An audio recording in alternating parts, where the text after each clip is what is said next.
ವೀಕ್ಷಕರೇ ನಮಸ್ಕಾರ. ತಮ್ಮ ಪರಿಚಯ ವಾಹಿನಿಗೆ ಸುಸ್ವಾಗತ. ದಾನಂ ಪರಮೋ ಧರ್ಮಃ ಎಂಬುದು ನಮ್ಮ ಸನಾತನ ಭಾರತೀಯ ಸಂಸ್ಕೃತಿಯ ಮೂಲಮಂತ್ರ.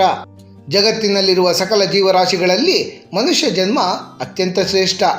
ಇಂತಹ ಜನ್ಮದಲ್ಲಿ ನಾವು ಮಾಡುವಂತಹ ಸತ್ಕರ್ಮಗಳು ಮತ್ತು ದಾನ ಧರ್ಮ ಕಾರ್ಯಗಳು ನಮ್ಮ ಪ್ರಸ್ತುತ ಮತ್ತು ಮುಂದಿನ ಬದುಕಿನ ನೆಮ್ಮದಿಯನ್ನು ನಿರ್ಧರಿಸುತ್ತವೆ.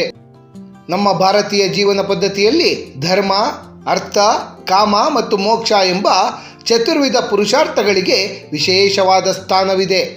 ಇದರಲ್ಲಿ ಧರ್ಮ ಮಾರ್ಗವನ್ನು ಅನುಸರಿಸಲು ದಾನ ಅತ್ಯಂತ ಸುಲಭ ಮತ್ತು ಪರಿಣಾಮಕಾರಿಯಾದಂತಹ ಮಾರ್ಗ. ದಾನ ಎಂದರೆ ಪ್ರತಿಫಲಾಪೇಕ್ಷೆ ಇಲ್ಲದೆ ತಮಗೆ ಸೇರಿದ ವಸ್ತುಗಳನ್ನು ಇತರರಿಗೆ ನೀಡುವುದು. ಆತ್ಮೀಯರೇ, ಈ ಕಲಿಯುಗದಲ್ಲಿ ತಪಸ್ಸು, ಯಜ್ಞ ಮತ್ತು ಕಠಿಣ ವ್ರತಗಳನ್ನು ಆಚರಿಸುವುದು ಸಾಮಾನ್ಯ ಮನುಷ್ಯರಿಗೆ ಕಷ್ಟ ಸಾಧ್ಯ. ಆದ್ದರಿಂದಲೇ ಕೆಲವು ಶ್ರದ್ಧಾಪೂರ್ವಕವಾಗಿ ಮಾಡುವಂತಹ ದಾನದಿಂದಲೇ ಮನುಷ್ಯ ಸಕಲ ಪಾಪಗಳಿಂದ ಮುಕ್ತಿಯನ್ನು ಪಡೆದುಕೊಂಡು ಪುಣ್ಯವನ್ನು ಗಳಿಸಬಹುದು ಎಂದು ಪುರಾಣಗಳು ಉಲ್ಲೇಖಿಸುತ್ತವೆ. ಶಾಸ್ತ್ರಗಳಲ್ಲಿ ಪ್ರತಿಯೊಂದು ವಸ್ತುವಿನ ದಾನಕ್ಕೂ ಸಹ ಅದರದ್ದೇ ಆದ ದೈವಿಕ ಹಿನ್ನೆಲೆ, ಗ್ರಹ ದೋಷ ನಿವಾರಣೆಯ ಶಕ್ತಿ ಮತ್ತು ವಿಭಿನ್ನ ಫಲಗಳನ್ನು ಉಲ್ಲೇಖಿಸಲಾಗಿದೆ. ಆತ್ಮೀಯರೇ, ಈ ಪ್ರಸ್ತುತ ಸಂಚಿಕೆಯಲ್ಲಿ ಯಾವ ವಸ್ತುವಿನ ದಾನದಿಂದ ಏನು ಫಲ ನಮ್ಮದಾಗುತ್ತದೆ ಎಂಬುದರ ಕುರಿತಾಗಿಯೇ ಸಮಗ್ರ ಮಾಹಿತಿಯನ್ನು ನಾವಿಂದು ತಿಳಿದುಕೊಳ್ಳೋಣ. ಸಕಲ ವಸ್ತುಗಳ ದಾನ ಮತ್ತು ಅವುಗಳ ವಿಶಿಷ್ಟ ಫಲಗಳು. ಮೊದಲನೆಯದಾಗಿ ಅನ್ನದಾನ ಅಥವಾ ಆಹಾರ ದಾನ. ಎಲ್ಲ ದಾನಗಳಿಗಿಂತಲೂ ಅನ್ನದಾನವೇ ಶ್ರೇಷ್ಠ. ಹಸಿದ ಹೊಟ್ಟೆಗೆ ಆಹಾರವನ್ನು ನೀಡುವುದರಿಂದ ದೇವರಿಗೆ ನೇರವಾಗಿ ನೈವೇದ್ಯ ಸಲ್ಲಿಸಿದಂತಾಗುತ್ತದೆ. ಆತ್ಮೀಯರೇ, ನಾವು ಯಾವುದೇ ರೀತಿಯ ವಸ್ತುವನ್ನು ದಾನ ಮಾಡಿಯೂ ಸಹ ಮನುಷ್ಯನನ್ನು ಸಂತೃಪ್ತಿಗೊಳಿಸಲು ಸಾಧ್ಯವಿಲ್ಲ. ಎಷ್ಟೇ ಕೊಟ್ಟರೂ ಆತ ಇನ್ನೂ ಬೇಕು ಅನ್ನಬಹುದು.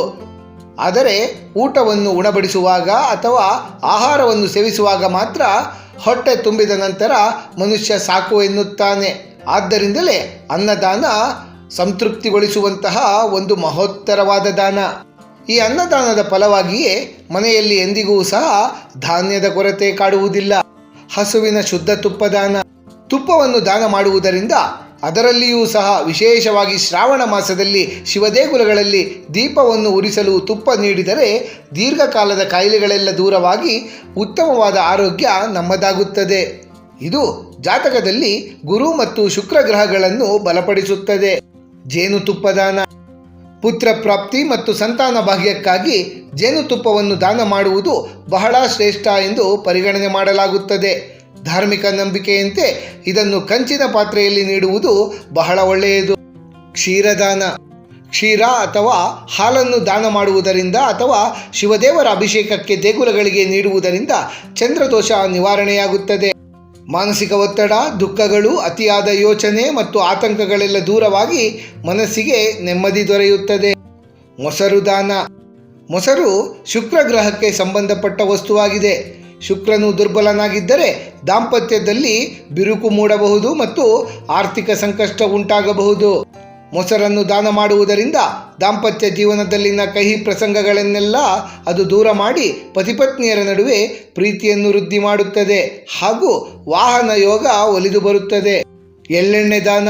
ಶನಿವಾರಗಳಂದು, ಅದರಲ್ಲಿಯೂ ಸಹ ಶ್ರಾವಣ ಮಾಸದ ಸಂಪತ್ ಶನಿವಾರಗಳಂದು ಎಳ್ಳೆಣ್ಣೆ ದಾನ ಮಾಡುವುದರಿಂದ ಅಥವಾ ಶನಿದೇಗುಲಗಳಿಗೆ ದೀಪಕ್ಕಾಗಿ ಬಳಕೆ ಮಾಡುವುದರಿಂದ ಶನಿದೇವರ ಕೃಪೆ ನಮ್ಮದಾಗುತ್ತದೆ. 7 ಶನಿ, ಅಷ್ಟಮ ಶನಿ ಮತ್ತು ಜಾತಕದಲ್ಲಿನ ಶನಿದೋಷಗಳ ಕಠಿಣ ಪ್ರಭಾವ ಇದರಿಂದ ಕಡಿಮೆಯಾಗುತ್ತದೆ. ಹಣ್ಣುಗಳ ದಾನ ಅಥವಾ ಫಲದಾನ. ಆಸ್ಪತ್ರೆಯಲ್ಲಿರುವ ರೋಗಿಗಳಿಗೆ, ಹಸಿದಿರುವ ಮಕ್ಕಳಿಗೆ ಅಥವಾ ವೃದ್ಧಾಶ್ರಮದಲ್ಲಿರುವಂತಹ ಹಿರಿಯರಿಗೆ ಹಣ್ಣುಗಳನ್ನು ದಾನ ಮಾಡುವುದು ಅತ್ಯಂತ ಪುಣ್ಯದ ಕೆಲಸ. ಹಣ್ಣುಗಳನ್ನು ದಾನ ಮಾಡುವುದರಿಂದ ಸಂತಾನ ಪ್ರಾಪ್ತವಾಗುತ್ತದೆ ಮತ್ತು ವಂಶೋದ್ಧಾರವಾಗುತ್ತದೆ ಎಂದು ಪುರಾಣಗಳೇ ತಿಳಿಸಿಕೊಟ್ಟಿವೆ. ಅಷ್ಟೇ ಅಲ್ಲದೆ ಹಣ್ಣುಗಳನ್ನು ದಾನ ಮಾಡಿದರೆ ಬುದ್ಧಿಶಕ್ತಿ ತೀಕ್ಷ್ಣವಾಗಿ ಜ್ಞಾನವೃದ್ಧಿಯಾಗುತ್ತದೆ ಹಾಗೂ ಜಾತಕದಲ್ಲಿನ ಅನೇಕ ಗ್ರಹ ದೋಷಗಳು ನಿವಾರಣೆಯಾಗುತ್ತವೆ. ಛತ್ರಿದಾನ ಅಥವಾ ಪಾದರಕ್ಷೆಯ ದಾನ. ಪ್ರಸ್ತುತ ಶ್ರಾವಣ ಮಾಸ ಮಳೆಗಾಲದ ಸಮಯವಾಗಿರುವುದರಿಂದ ಈ ದಿನಗಳಲ್ಲಿ ಛತ್ರಿ ಮತ್ತು ಪಾದರಕ್ಷೆಗಳನ್ನು ಅಗತ್ಯವಿರುವವರಿಗೆ ದಾನ ಮಾಡುವುದರಿಂದ ಪ್ರಯಾಣದಲ್ಲಿ ಒದಗಿ ಬರಬಹುದಾದಂತಹ ಅಡೆತಡೆಗಳೆಲ್ಲ ನಿವಾರಣೆಯಾಗುತ್ತವೆ ಹಾಗೂ ಪಿತೃಗಳ ಕೃಪೆಯೂ ಸಹ ನಮಗೆ ದೊರೆಯುತ್ತದೆ. ನವಧಾನ್ಯ ದಾನ. ನವಧಾನ್ಯ ದಾನ ಎಂದರೆ ನವಗ್ರಹಗಳಿಗೆ ಸಂಬಂಧಪಟ್ಟ 9 ಪವಿತ್ರ ಧಾನ್ಯಗಳನ್ನು ದೇವಸ್ಥಾನಕ್ಕೆ ಅಥವಾ ಅರ್ಹರಿಗೆ ದಾನವಾಗಿ ನೀಡುವುದು. ಸೂರ್ಯನಿಗೆ ಸಂಬಂಧಪಟ್ಟ ಗೋಧಿ, ಚಂದ್ರನಿಗೆ ಸಂಬಂಧಪಟ್ಟ ಅಕ್ಕಿ, ಗುರುವಿಗೆ ಸಂಬಂಧಪಟ್ಟ ಕಡಲೆಕಾಳು, ಬುಧನಿಗೆ ಸಂಬಂಧಪಟ್ಟ ಹೆಸರುಕಾಳು, ಮಂಗಳನಿಗೆ ಸಂಬಂಧಪಟ್ಟ ತೊಗರಿಬೇಳೆ, ರಾಹುವಿಗೆ ಸಂಬಂಧಪಟ್ಟ ಉದ್ದಿನಬೇಳೆ, ಶನೀಶ್ವರರಿಗೆ ಸಂಬಂಧಪಟ್ಟ ಕಪ್ಪು ಎಳ್ಳು, ಕೇತುವಿಗೆ ಸಂಬಂಧಪಟ್ಟ ಹುರುಳಿಕಾಳು ಹಾಗೂ ಶುಕ್ರನಿಗೆ ಸಂಬಂಧಪಟ್ಟ ಮಸೂರು ಬೇಳೆ, ಇವುಗಳೇ ಆ ನವಧಾನ್ಯಗಳು. ಈ ನವಧಾನ್ಯಗಳನ್ನು ದಾನವಾಗಿ ನೀಡುವುದರಿಂದ ಜಾತಕದಲ್ಲಿನ ಎಲ್ಲ ನವಗ್ರಹಗಳ ಅಶುಭ ದೃಷ್ಟಿ ಮತ್ತು ದೋಷಗಳು ನಿವಾರಣೆಯಾಗುತ್ತವೆ. ದೀರ್ಘಕಾಲದ ಕಾಯಿಲೆಗಳು ಮತ್ತು ದೈಹಿಕ ಸಮಸ್ಯೆಗಳು ಸಹ ಇದರಿಂದ ನಿವಾರಣೆಯಾಗುತ್ತವೆ. ಮಕ್ಕಳ ಶಿಕ್ಷಣ, ಉದ್ಯೋಗ ಮತ್ತು ವ್ಯಾಪಾರ ಕ್ಷೇತ್ರದಲ್ಲಿ ಉನ್ನತಿ ದೊರೆಯುತ್ತದೆ. ದೀಪದಾನ.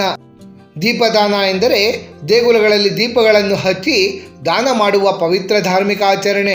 ಶ್ರಾವಣ ಮಾಸದಲ್ಲಿ ವಿಶೇಷವಾಗಿ ಶಿವದೇವರ ಆಲಯಗಳಲ್ಲಿ ದೀಪದಾನವನ್ನು ಮಾಡಿದರೆ ಕಣ್ಣಿನ ದೋಷಗಳು ಮತ್ತು ನೇತ್ರ ರೋಗಗಳೆಲ್ಲ ಶೀಘ್ರವೇ ನಿವಾರಣೆಯಾಗುತ್ತವೆ. ಹಾಸಿಗೆ ದಾನ. ಬಡವರಿಗೆ ಅಥವಾ ಅಗತ್ಯವಿರುವವರಿಗೆ ಮಲಗಲು ಹಾಸಿಗೆಯನ್ನು ನೀಡುವುದರಿಂದ ದಾನಿಗಳಿಗೆ ಜೀವನ ಪೂರ್ತಿ ಸುಖಕರ ನಿದ್ರೆ ಮತ್ತು ಮಾನಸಿಕ ನೆಮ್ಮದಿ ದೊರೆಯುತ್ತದೆ.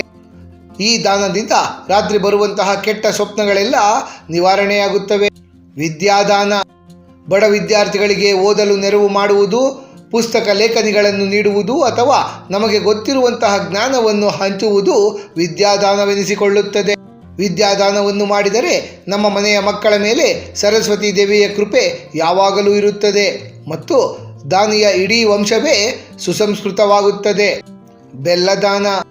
ಜಾತಕದಲ್ಲಿ ಸೂರ್ಯದೇವನ ಸ್ಥಾನ ಬಲಹೀನನಾಗಿದ್ದಲ್ಲಿ ಬೆಲ್ಲದಾನವನ್ನು ಮಾಡಬೇಕು. ಇದರಿಂದ ಸಮಾಜದಲ್ಲಿ ಗೌರವ, ಕೀರ್ತಿ ಮತ್ತು ಉನ್ನತ ಹುದ್ದೆ ದೊರೆಯುತ್ತದೆ. ಬೆಲ್ಲದಾನದಿಂದ ರಕ್ತಕ್ಕೆ ಸಂಬಂಧಪಟ್ಟ ಕಾಯಿಲೆಗಳು ಶೀಘ್ರವೇ ಗುಣವಾಗುತ್ತವೆ. ಅಷ್ಟು ಮಾತ್ರವಲ್ಲದೆ ಮನುಷ್ಯನಲ್ಲಿ ಧೈರ್ಯ ಮತ್ತು ಆತ್ಮವಿಶ್ವಾಸ ವೃದ್ಧಿಯಾಗುತ್ತದೆ. ಬೆಟ್ಟದ ನೆಲ್ಲಿಕಾಯಿಯ ದಾನ. ಬೆಟ್ಟದ ನೆಲ್ಲಿಕಾಯಿಯನ್ನು ಸಾಕ್ಷಾತ್ ಮಹಾವಿಷ್ಣು ದೇವರು ಮತ್ತು ಲಕ್ಷ್ಮೀ ದೇವಿಯ ಸ್ವರೂಪವೆಂದೇ ಪರಿಗಣನೆ ಮಾಡಲಾಗುತ್ತದೆ. ಏಕಾದಶಿಯ ದಿನಗಳಲ್ಲಿ ಬೆಟ್ಟದ ನೆಲ್ಲಿಕಾಯಿಯ ದಾನವನ್ನು ಕೈಗೊಳ್ಳುವುದರಿಂದ ತಿಳಿದೋ ತಿಳಿಯದೆಯೋ ಮಾಡಿದ ಪಾಪಗಳೆಲ್ಲ ನಿವಾರಣೆಯಾಗುತ್ತದೆ. ಅಷ್ಟು ಮಾತ್ರವಲ್ಲದೆ ಬೆಟ್ಟದ ನೆಲ್ಲಿಕಾಯಿ ಮಹಾಲಕ್ಷ್ಮೀ ದೇವಿಯ ಸ್ವರೂಪವಾಗಿರುವುದರಿಂದ ಮನೆಯಲ್ಲಿನ ದಾರಿದ್ರ್ಯವೆಲ್ಲ ನೀಗಿ ಐಶ್ವರ್ಯ ಮತ್ತು ಸಮೃದ್ಧಿ ಒದಗಿ ಬರುತ್ತದೆ. ಔಷಧಿ ದಾನ. ಅನಾರೋಗ್ಯದಿಂದ ಬಳಲುತ್ತಿರುವವರಿಗೆ ಔಷಧಿ ದಾನವನ್ನು ಕೈಗೊಂಡರೆ ದೀರ್ಘಕಾಲದ ರೋಗಗಳು ಸಹ ಗುಣಮುಖವಾಗಿ ಆಯುಷ್ಯ ವೃದ್ಧಿಯಾಗುತ್ತದೆ. ಗೋದಾನ. ನಮ್ಮ ಹಿಂದೂ ಧರ್ಮಗಳಲ್ಲಿ ಉಲ್ಲೇಖಿತಗೊಂಡಂತಹ ಪಂಚಮಹಾದಾನಗಳಲ್ಲಿ ಗೋದಾನವೂ ಸಹ ಒಂದು. ಗೋವನ್ನು ದಾನವಾಗಿ ನೀಡುವುದು ವೇದ ಕಾಲದಿಂದಲೂ ನಡೆದುಕೊಂಡು ಬಂದಂತಹ ಅತ್ಯಂತ ಪವಿತ್ರ ಮತ್ತು ಪುಣ್ಯದಾಯಕ ಧಾರ್ಮಿಕ ಆಚರಣೆಯಾಗಿದೆ. ಗೋವಿನಲ್ಲಿ ಸಕಲ ದೇವಾನುದೇವತೆಗಳು ಸಹ ನೆಲೆಸಿರುತ್ತಾರೆ. ಗೋದಾನವನ್ನು ಕೈಗೊಂಡರೆ ಸಕಲ ದೇವಾನುದೇವತೆಗಳನ್ನು ಪೂಜಿಸಿದಷ್ಟೇ ಪುಣ್ಯ ನಮ್ಮದಾಗುತ್ತದೆ. ಸಕಲ ಪಾಪಗಳಿಂದ ಮುಕ್ತಿಯನ್ನು ಪಡೆದುಕೊಳ್ಳಲು ಮತ್ತು ಮರಣಾನಂತರ ಆತ್ಮವು ಯಮಲೋಕಕ್ಕೆ ಪ್ರಯಾಣವನ್ನು ಬೆಳೆಸುವಾಗ ಸಿಗುವಂತಹ ಭೀಕರ ವೈತರಣಿ ನದಿಯನ್ನು ಸುಲಭವಾಗಿ ದಾಟಲು ಜೀವಿತಾವಧಿಯಲ್ಲಿ ಒಮ್ಮೆಯಾದರೂ ಸಹ ಗೋದಾನವನ್ನು ಕೈಗೊಳ್ಳಬೇಕು. ಗೋದಾನ ಮಾಡಲು ಸಾಧ್ಯವಾಗದೇ ಇರುವವರು ಕನಿಷ್ಠ ಪಕ್ಷ ಗೋಸೇವೆಯನ್ನಾದರೂ ಮಾಡಬೇಕು. ವಸ್ತ್ರದಾನ. ಧರ್ಮಗ್ರಂಥಗಳ ಪ್ರಕಾರ ಅಗತ್ಯವಿರುವವರಿಗೆ ಅಥವಾ ಸತ್ಪಾತ್ರರಿಗೆ ವಸ್ತ್ರದಾನವನ್ನು ಮಾಡುವುದರಿಂದ ಆಯುಷ್ಯ ವೃದ್ಧಿಯಾಗುತ್ತದೆ. ಅಮಾವಾಸ್ಯೆ ಅಥವಾ ಪಿತೃಪಕ್ಷದ ಸಮಯದಲ್ಲಿ ವಸ್ತ್ರದಾನವನ್ನು ಮಾಡುವುದರಿಂದ ಪಿತೃಗಳ ಆತ್ಮಕ್ಕೆ ಶಾಂತಿ ದೊರೆಯುತ್ತದೆ ಮತ್ತು ಅವರ ಕೃಪಾಶೀರ್ವಾದ ನಮ್ಮದಾಗುತ್ತದೆ. ತುಳಸಿ ದಾನ.